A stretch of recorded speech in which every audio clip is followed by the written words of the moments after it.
Breaking news చూస్తున్న వాహనదారులకి మరొకసారి big shock తగిలింది. పెట్రోల్ డీజిల్ ధరలు మరోసారి పెరగబోతున్నాయి. సుమారుగా 10 రూపాయల మేర పెంచే అవకాశం ఉంది. ఆయిల్ కంపెనీల దిశగా ఆలోచన చేస్తున్నాయి. ఒకేసారి గనక ధరలు పెంచితే ప్రజల నుంచి తీవ్రమైన వ్యతిరేకత వస్తుంది కాబట్టి 2-3 దశల్లో భాగంగా ఈ ఆయిల్ ధరల్ని పెంచే అవకాశం కనబడుతోంది. అయితే middle eastern countries Iran America మధ్య యుద్ధంతో అంతర్జాతీయంగా క్రూడ్ ఆయిల్ రేట్ కూడా పెరుగుతోంది. అయితే నష్టాల్ని భర్తీ చేసేందుకే రేట్లు పెంచుతున్నామని ఆయిల్ కంపెనీలు చెప్తున్నాయి. అయితే 3 రోజుల కిందటే 3 రూపాయలు పెరిగేది 110.86 రూపాయలు పెట్రోల్ పైన, 108.36 రూపాయలు డీజిల్ పైన. ఇప్పుడు ప్రస్తుతం రేట్ ఈరోజు హైదరాబాద్లో ఉంది. 3 రోజులు అవుతోంది, అప్పుడే మళ్ళీ అమాంతంగా మళ్ళీ రేట్లు పెంచుతామంటున్నారు. సో 110 రూపాయలతోనే జనమంతా అల్లాడిపోతున్నారు. గతంలో ఒక 10 పైసలు పెరిగితేనే అల్లకల్లోలం అయిపోయేది, ప్రతిపక్షాలు మొత్తం ఆందోళన చేపట్టేవి. సో గతంలో 2 డేస్ బ్యాక్ ఈ రేట్స్ పెరిగినప్పుడు సోషల్ మీడియాలో కొన్ని వీడియోలు వైరల్ అవుతున్నాయి. మాజీ ప్రధాని అటల్ బిహారీ వాజ్పేయి ఆయన కాంగ్రెస్ పార్టీ ప్రభుత్వంలో అప్పుడు 7 పైసలు పెరిగిందండి పెట్రోల్ పైన. సో అప్పుడు ఒక ఎద్దుల బండి పైన కుర్చీ వేసుకొని ఆయన పార్లమెంట్కి వెళ్ళారు. అంటే ఈ స్థాయి నిరసనలు ఉండేవి, ఈ స్థాయిలో ఆందోళన ఉండేది, ఈ స్థాయిలో అక్కడ సిచ్యువేషన్ మారుతూ ఉండేది. ఒక బస్సు టికెట్ పైన 5 పైసలు పెంచితే, కరెంట్ పైన 10 పైసలు పెంచితే ఆందోళన చేపట్టే ప్రతిపక్షాలు ఇప్పుడు 3-4 రూపాయలు 10 రూపాయలు పెంచిన ప్రతిపక్షాలు సైలెంట్గానే ఉంటున్నాయి. ఆందోళన చేయాల్సిన ప్రతిపక్షాలు సైకిల్ ర్యాలీలు, లేకపోతే సైకిల్ వేసుకుని నిరసన తెలపడాలు, లేకపోతే ఎద్దుల బండిపై గతంలో అటల్ బిహారీ వాజ్పేయి వెళ్ళినట్టుగా ఆ రకంగా వెళ్ళేటువంటి ఆ ప్రయత్నాలు ప్రతిపక్షాలు చేయాల్సింది పోయి ప్రభుత్వంలో ఉన్నటువంటి పెద్దలే డైరెక్ట్గా ఆందోళన చేపట్టినట్టుగా వాళ్ళంతా మెట్రోలోకి వెళ్తున్నారు. అంటే వాళ్ళందరూ పబ్లిక్ని మోటివేట్ చేస్తున్నట్టుగా ఉంది. కానీ గతంలో వీళ్ళు చేసే యాక్టివిటీస్ అన్ని కూడా ప్రతిపక్షాలు చేసేవి. ఎద్దుల బండిపై వెళ్తున్నారు, సైకిల్ దొక్కుంటూ వెళ్తున్నారు, వాహనాలను తగ్గించుకుంటున్నారు, మెట్రోలోకి వెళ్తున్నారు, సో బస్సులోకి వెళ్తున్నారు, పబ్లిక్ ట్రాన్స్పోర్టేషన్ వాడుతున్నారు. కానీ ఎన్ని రోజులు? నిన్న నేను చూసాను, తెలంగాణ రాష్ట్ర బీజేపీ అధ్యక్షుడు రామచంద్రరావు మెట్రోలో ప్రయాణించారు. వి అప్రిషియేట్ యూ, సామాన్యుల్లాగా మీరు కూడా మెట్రోలో ఎక్కుతున్నారు, పబ్లిక్ ట్రాన్స్పోర్టేషన్ వాడుతున్నారు. కానీ ఎన్ని రోజులు? ఇప్పుడు ధరలు పెరిగినందుకు మోదీనో దేశ ప్రభుత్వాన్ని నిర్ణయించడం అని కాదు, కానీ ఎన్ని రోజులుగా ఈ విపత్తు ఉంటుంది, దీన్ని ఓవర్కమ్ చేసేటువంటి బాధ్యతలో పనిలో భాగంగా ఎటువంటి ఆల్టర్నేట్ సోర్సెస్ని తీసుకొస్తున్నారు, ఆల్టర్నేట్ ఆప్షన్స్ ఏంటి, ఎలక్ట్రిక్ వెహికల్స్లో దాని సెక్యూరిటీ ఏంటి, సేఫ్టీ మెజర్స్ ఏంటి, ఎన్ని చోట్ల ప్లగ్-ఇన్ పాయింట్స్ ఉన్నాయి, సో గ్యాస్ సిఎన్జి అంటారు, సిఎన్జి ఎన్ని చోట్ల అవైలబిలిటీగా ఉంది, సో మరి ఆల్టర్నేట్ రూట్స్ ఏంటి? ఇప్పుడు మెట్రో వాడుతున్నాం, మెట్రో వాడినంత మాత్రాన ఈ సమస్యకు పరిష్కారం అవుతుందా? సో దీని ఆల్టర్నేట్ సోర్స్ ఏంటంటే కూడా పబ్లిక్ నుంచి కొంత ఆగ్రహం వెక్కుతున్నారు. సో 3 రూపాయలు పెరిగింది, ఇది అమాంతంగా 10 రూపాయలు పెరిగే అవకాశం కూడా కనబడుతోంది. ఇప్పటికే మోదీ తన కాన్వాయ్లో 40-50 వెహికల్స్ ఉంటే కేవలం 2 వాహనాలే వాడుతున్నారు. ఏపీ ముఖ్యమంత్రి చంద్రబాబు కూడా 4 వాహనాల్లో వెళ్తున్నారు, డిప్యూటీ సీఎం పవన్ కళ్యాణ్ 4 వాహనాల్లో వెళ్తున్నారు, కొంతమంది కేంద్ర మంత్రులు సైతం సైకిల్లో వెళ్తున్నారు. ఢిల్లీలో వాళ్ళు చేయాల్సినటువంటి నిత్యం రోజు వెళ్ళేటువంటి కార్యక్రమాలకన్నింటి కూడా మెట్రోని వాడుతున్నారు, పబ్లిక్ ట్రాన్స్పోర్టేషన్ బస్సెస్ని వాడుతున్నారు. కానీ ఎన్ని రోజుల పాటుగా ఇది జరుగుతుందో యాజ్ ఆఫ్ నో కొంత సిచ్యువేషన్ ఎక్స్ట్రీమ్ అని చెప్పాలి. బట్ ఒకటైతే క్లియర్, ఆయిల్ కంపెనీ నష్టం జరుగుతుంది అని చెప్పి ఆయిల్ కంపెనీలు రేట్లు పెంచుతూ ఉన్నాయి. ఇది సుమారుగా 10 రూపాయల వరకు పెంచే అవకాశం ఉంది. ఇప్పుడు 110 కాస్త 120 పైబడే అవకాశం కూడా కనబడుతుంది. ఒకసారి మోదీ హైదరాబాద్ సభలో, మన హైదరాబాద్ వచ్చినప్పుడు హైదరాబాద్ సభలో ఈ విషయం పైన మాట్లాడుకొచ్చారు. మోదీ ఏం మాట్లాడారో చూద్దాం.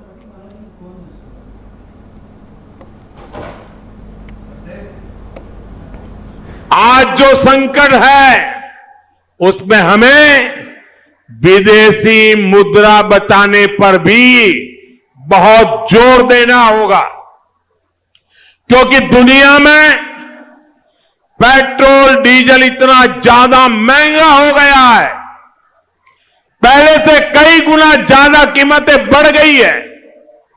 तो हम सबका दायित्व है कि पेट्रोल डीजल की खरीद पर जो विदेशी मुद्रा खर्च होती है, पेट्रोल डीजल बचाकर हमें वो मुद्रा भी बचानी है.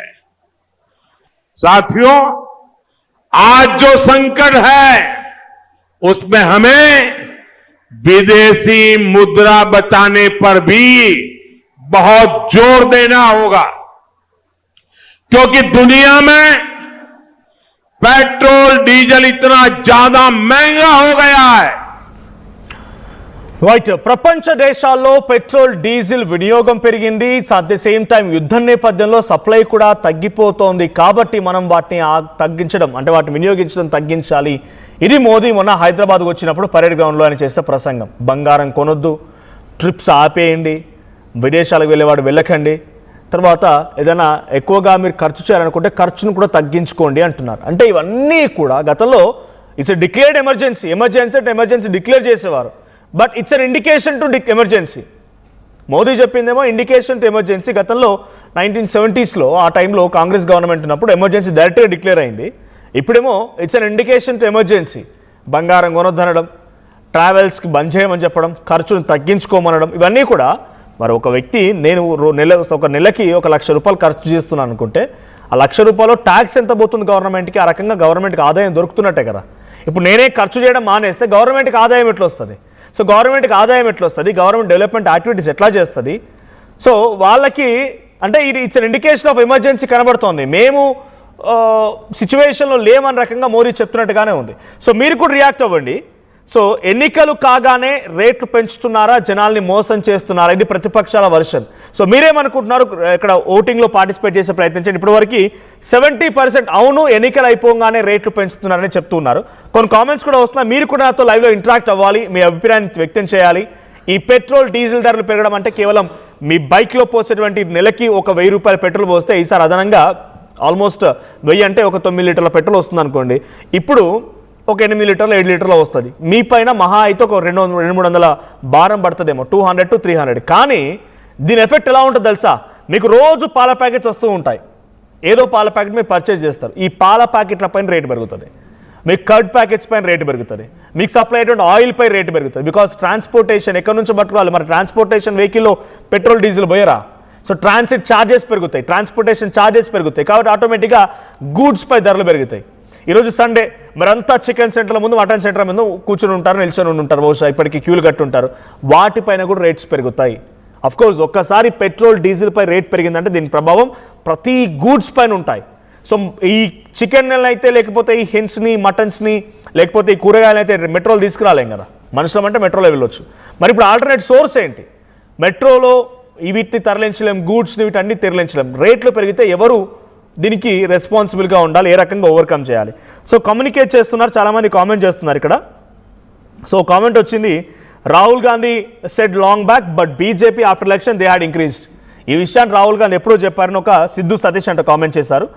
సో OnePlus లేటెస్ట్ అంట కామెంట్ అంటే, ఈసారి పెంపు డీజిల్ పెట్రోల్ ధరలు 150 రూపాయలు అయ్యి ప్రజల ఆగ్రహం వ్యక్తం చేస్తే 5 రూపాయలు తగ్గిస్తారు, లేట కొనసాగిస్తారు. ఎగ్జాక్ట్లీ OnePlus అంట మంచి కామెంట్ చేశారు. గతంలో కూడా ప్రభుత్వాలు ఏం చేస్తాయి సహజంగా అన్న మాట ఏంటనంటే 150 వరకు పెట్రోల్ చేస్తారు, పబ్లిక్ నుంచి కొంత సివియారిటీ, యాంగ్రీనెస్ వచ్చిన తర్వాత 5 రూపాయలు తగ్గిస్తారు. అంటే ఇప్పుడు 107 రూపాయలు ఏముండే మొన్నటి వరకు 3 రూపాయలు పెంచేసి 110 అయింది. ఇట్లా 150 వరకు చేసిన తర్వాత ఎవరిని అగ్రెసివ్గా ఆగ్రహం వెళ్ళగక్కి పబ్లిక్ నుంచి రియాక్షన్స్ వస్తూ ఉంటే యాంటీ గవర్నమెంట్ అవుతున్న సమయంలో ఒక 5 రూపాయలు తగ్గించినామని చెప్తారు. మళ్ళీ నెక్స్ట్ మరలా ఏదో జరుగుతుంది నేను చెప్పా బ్రో అని చెప్పి కడియాల గోపాలకృష్ణ అంట కామెంట్ చేశారు. సో ఆ తర్వాత ఇటు OnePlus latest, Iran war Adani అంబానీకి కనక వర్షం కురిపిస్తుంది. మోదీ వాళ్ళు చెప్పినట్టు వింటారు కాబట్టి ఇంకో 6 నెలల్లో లీటర్ పెట్రోల్ ధర 250 అవ్వడం అది కూడా చూస్తామని OnePlus కామెంట్ చేశారు. నిజంగానే మీ పేరేంటో తెలియదు, please do comment. And the same time మీరు మంచిగా రియాక్ట్ అవుతున్నారు. మీకు కింద కనబడుతున్న నెంబర్స్ కూడా కాల్ చేసే ప్రయత్నం చేయండి. డెఫినెట్గా లెటర్ స్టాక్ మీ ఒపీనియన్ కూడా చెప్పి ప్రయత్నించిద్దాం.